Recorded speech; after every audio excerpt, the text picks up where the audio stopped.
Le classico à venir entre le Barça et le Real Madrid risque de manquer quelque peu de saveur. En effet, plusieurs cadres des deux équipes pourraient manquer à l'appel. Le forfait de Pedri, le milieu de terrain catalan, est déjà acté.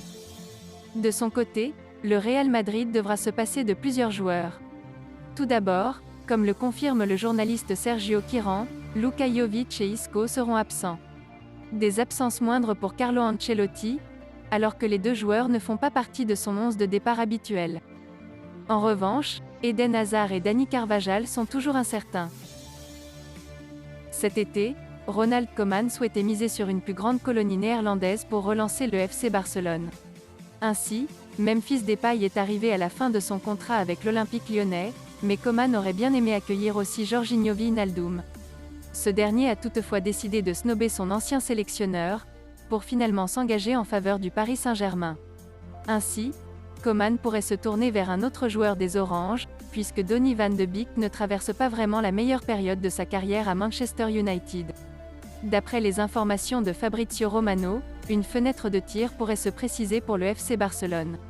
Le journaliste italien révèle en effet qu'il y aurait actuellement des grandes chances de voir Donny van de Beek quitter Manchester United au cours du prochain mercato hivernal. Depuis le début de la saison, le Néerlandais a cumulé seulement 141 minutes de jeu avec les Red Devils, avec une dernière apparition face aux Young Boys lors de la première journée de Ligue des Champions. Affaire à suivre.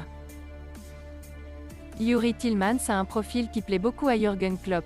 Du coup, les dirigeants de Liverpool ne sont pas insensibles sur le fait que l'ancien monégasque n'a pas encore prolongé son contrat avec Leicester. Mieux même, le milieu de terrain aurait refusé une nouvelle offre de la part des Foxes, alors que son contrat se termine en 2023.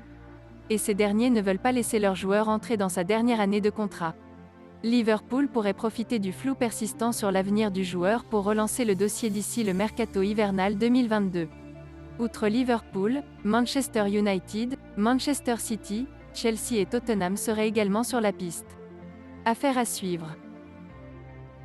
Le FC Barcelone a été le premier à se relancer le dossier concernant Dani Olmo qui a été formé au sein du club catalan. Le milieu de terrain a connu un parcours un peu particulier avec plusieurs saisons en Croatie, où il s'est révélé sous le maillot du Dinamo Zagreb. Désormais joueur du RB Leipzig, le natif de Terrassa confirme tout son potentiel au point d'attirer les convoitises des grands clubs de Première Ligue. Manchester United et Manchester City surveilleraient notamment le joueur depuis plusieurs mois désormais. Selon le journaliste allemand Christian Falk, des scouts sont régulièrement envoyés au match du club allemand pour superviser Dani Olmo.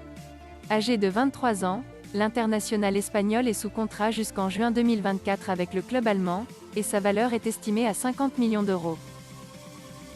L'été dernier, Pablo Longoria a composé avec des moyens limités pour le mercato estival, multipliant les opérations sous la forme de prêts avec option d'achat. C'est ainsi que Matteo Guendouzi est arrivé en provenance d'Arsenal, lui qui n'entrait plus du tout dans les plans du club londonien pour l'avenir. Un prêt avec une option d'achat fixée à 11 millions d'euros qui devrait faire les affaires de l'OM en fin de saison. En effet, Matteo Guendouzi a réalisé un début de saison très prometteur avec l'OM, et nul ne doute que Longoria cherchera à lever son option d'achat qui semble abordable sur le plan financier. D'autant qu'Arsenal semble assez ouvert à l'idée d'une vente définitive du milieu de terrain français. Affaire à suivre.